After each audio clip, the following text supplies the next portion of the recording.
I don't know why I'm like this. I love to piss you off. Something in my psychosis finds it a little hard. I always got good intentions. You tell me I saved your life, but I'm craving your attention. And you know that I got two sides.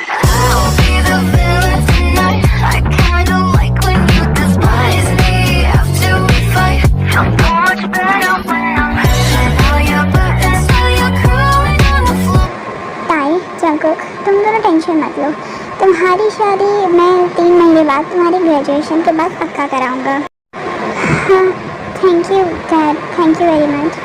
Jungkook बेटा मेरी, Jungkook कोई बात नहीं सुनता है, वो ताई का हाथ पकड़ता है और ताई को वहाँ से उठा के ले जाता है अपने साथ। सो आर्मी, लास्ट वीडियो में मैं आपको जेके के मॉम डैड का इंट्रो देना भूल गई थी, तो मैं आपको इस वीडियो की स्टार्टिंग में बता देती हूँ। सो ये हैं जंकुक के डैड किम जियोन नामजून। इनकी एज 50 इयर्स है एंड ये सक्सेसफुल बिजनेसमैन है। ये बहुत चिल, फनी, लविंग है, हर सिचुएशन में मजाक कर देते हैं। फैमिली को सबसे ज़्यादा इम्पोर्टेंस देते हैं, जंकुक को डांटने के बजाय समझाते हैं।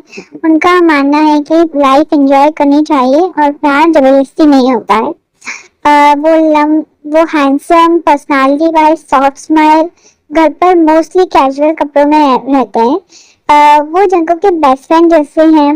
दोनों मिलकर मूवीज देखते हैं, गेम्स खेलते हैं और एक दूसरे के साथ शेयर करते हैं सारी बातें। एंड ये जंकुक की मॉम जियोन जिन, ये 47 इयर्स की हैं, एक फैमिली बिजनेस की डायरेक्टर हैं।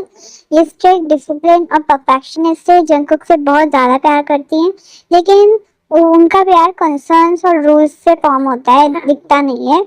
वो हर वक्त जंकुक के फ्यूचर की टेंशन में रहती है। वो एक एलिगेंट, क्लासी, हमेशा परफेक्ट ड्रेस रहती है। उनकी प्रेजेंस ही लोगों को सीरियस कर देती है। जंकुक उनकी जान है, वो उससे बहुत पैम्पर करती हैं, लेकिन साथ ही उसकी शादी की बात रोज छेड़ती हैं।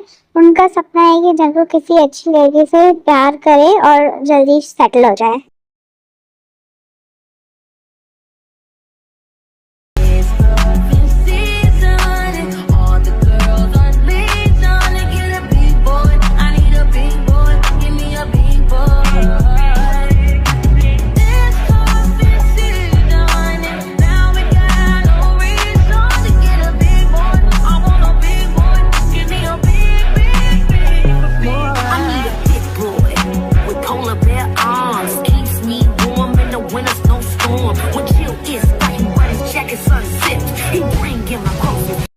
जंकुक रुक जा वहीं पर, मुझे तुझसे कुछ बात करनी है। क्या कल तेरी शादी सही में थी? हाँ, क्या कल मॉम ने सही में तेरी शादी रखवाई थी? हाँ हाँ भाई, क्या मॉम ऐसा कैसे कर सकती है? हमको ऐसा बिना बताए, और क्या तुमने बताया नहीं कि तुम किसी और से प्यार करते थे? हाँ, उसने बताया था, आंटी ने नहीं सुना। क्या मॉम ऐसा कैसे कर सकती है बिना किसी के परमिशन के, और अगले दिन शादी रख दी बिना तुम्हें बताए? और सबसे बड़ी बात, भाई भाई भाई जस्ट रिलैक्स, कोई फ़ायदा नहीं है, ये सब कुछ चला गया है तो अब क्यों सोचना है। पर उससे बड़ी बात ये है ना जंकुक की मॉम ने मुझे बताया ही नहीं कि तुम्हारी शादी है। उनने मुझे नहीं बुलाया, मैं तुम्हारा बड़ा भाई हूँ, क्या वो मुझे भी नहीं बता सकती थी? अबे साले अक्ल के अंधे बेवकूफ़ इंसान, अगर मॉम ने तुझे बता दिया होता शादी के बारे में तो तू क्या मेरी शादी होने देता उस पागल चुड़ैल से? समझता नहीं है तू। इसी चक्कर में तो मॉम ने तुझे नहीं बताया ताकि शादी ना रुके। वो तो एंड टाइम में शादी देने आके बैठती, वरना तुझे तो मेरा कोई हाल चाल पूछना ही नहीं था। हाँ वैसे वो बात तो सही है, पर एग्जैक्टली शादी में हुआ क्या था वहाँ पे? अरे भाई मैं बताता हूँ ना।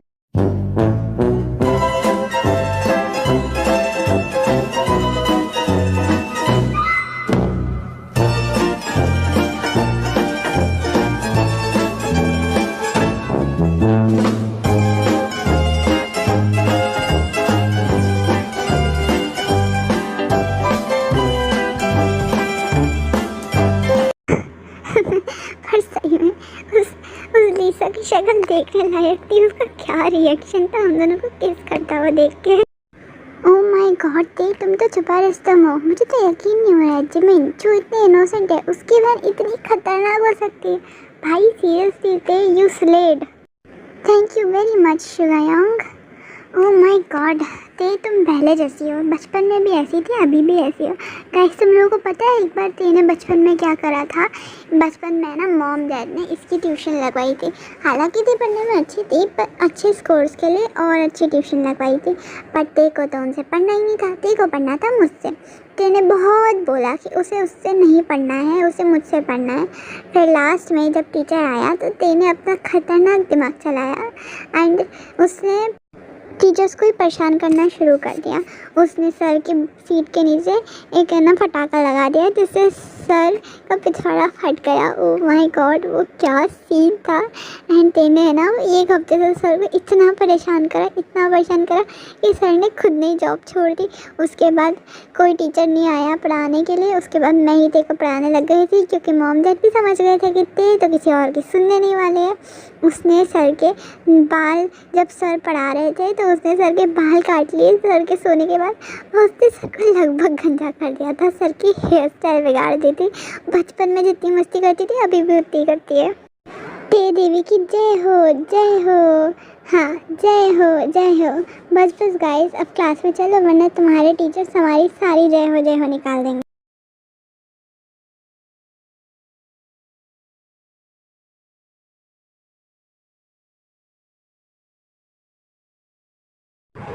Okay, good morning students. मेरे पास आप लोगों के लिए एक इम्पॉर्टेंट न्यूज़ है। हमारे स्कूल में एक annual leadership and innovation event week host होने वाला है।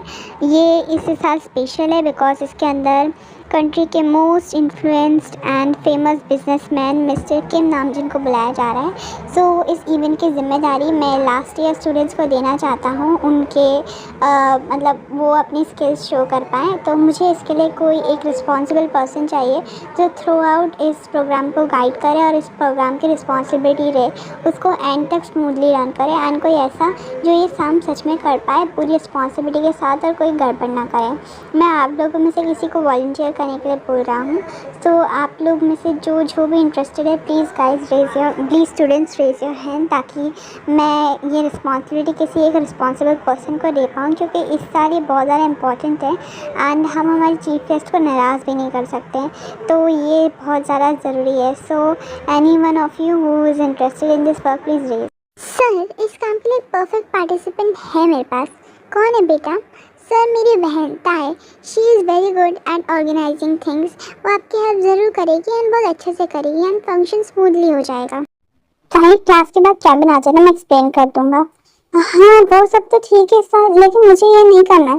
बेटा, तुम हमारी लास्ट होप हो। ताए, अच्छी अपॉर्चुनिटी, जाओ करो इस काम को। ठीक है सर, मैं आ जाऊँगी।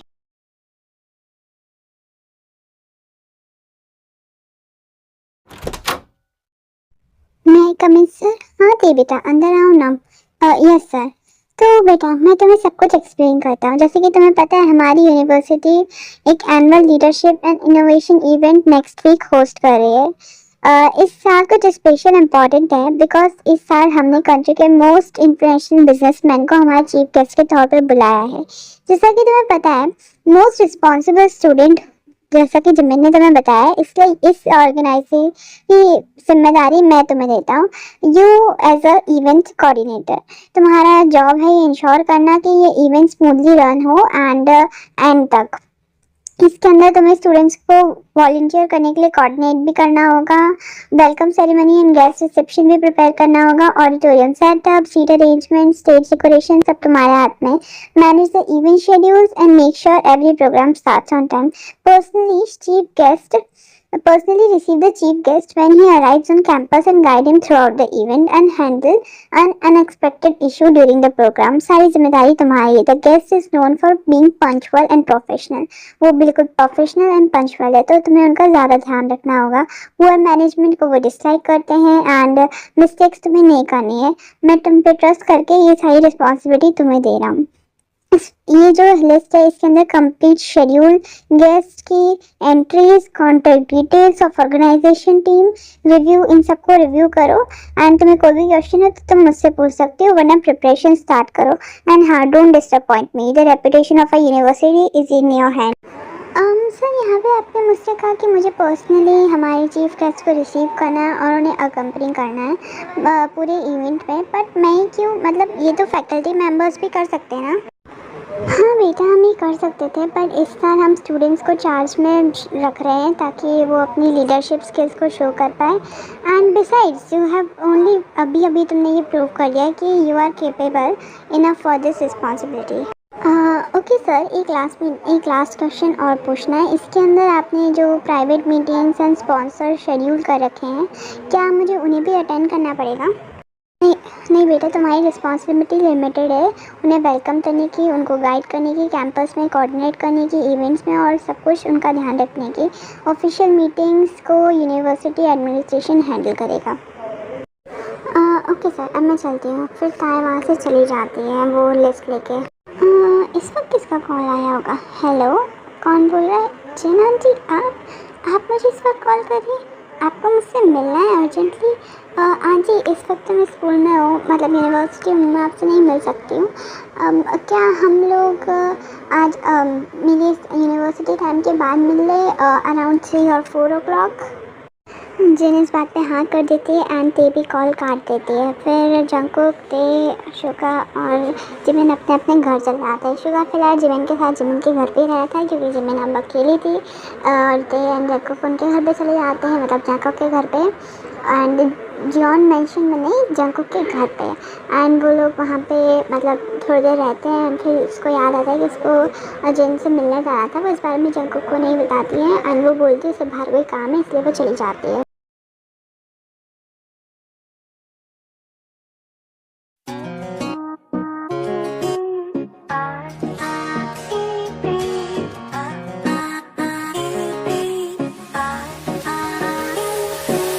Tómame la mano que tú eres cosa buena. Esta noche quiero हाँ आंटी, आपने मुझे बुलाया था किसी काम से। जिम के साथ साथ लीज़ा भी आई होती है और जिम ते की तरफ एक चेक देती है। ये ब्लैंक चेक है, इसके अंदर फीस लिखो और यहाँ मेरे बेटे को छोड़ के चले जाओ। तो आपको सही में लगता है कि आप मुझे खरीद सकती हो? इतना एक्टिंग करने की ज़रूरत नहीं है, सबकी एक प्राइस होती है। तुम बताओ तुम्हारी, तो तुम्हारी क्या है मिस लीसा? तुम्हारी भी तो कोई ना कोई प्राइस होगी ना? है एक्चुअली आंटी, आप मुझे अच्छी तरह से जानती ही नहीं हो। आप हमें इन पैसों के दम पे सेपरेट करना चाहती हो। You try to decide who I should marry and now you are offering me money. हाँ सीरियसली, मैं आपको एक चीज़ बता दूँ, अगर मुझे पैसे चाहिए ही होते ना तो मेरे पास बहुत अलग अलग तरीके हैं इन पैसों को लेने के लिए। What I want is Jungkook. तुम कह रही हो तुम मुझसे ऑब्सेस्ड हो? मे बी, पर तुम्हारा बेटा तो मुझसे पूरी तरह से ऑब्सेस्ड है। एंड हाँ, अगर तुम्हें सही में लगता है कि ये पीस ऑफ पेपर मुझे जंकुक को छोड़ने में कामयाब दिला सकता है, तो you are wrong, you are definitely wrong. यहाँ पे आप बहुत ज़्यादा गलत हैं। एंड हाँ, मैं ये मनी नहीं देने वाली। Next time aunty save your money, because आप मुझे जो गिव अप करने के लिए कह रही हैं ना, वो चीज़ इन पैसों से ज़्यादा इम्पॉर्टेंट है मेरे लिए। सो नेक्स्ट टाइम ये फालतू की हरकतें करने की कोई ज़रूरत नहीं है।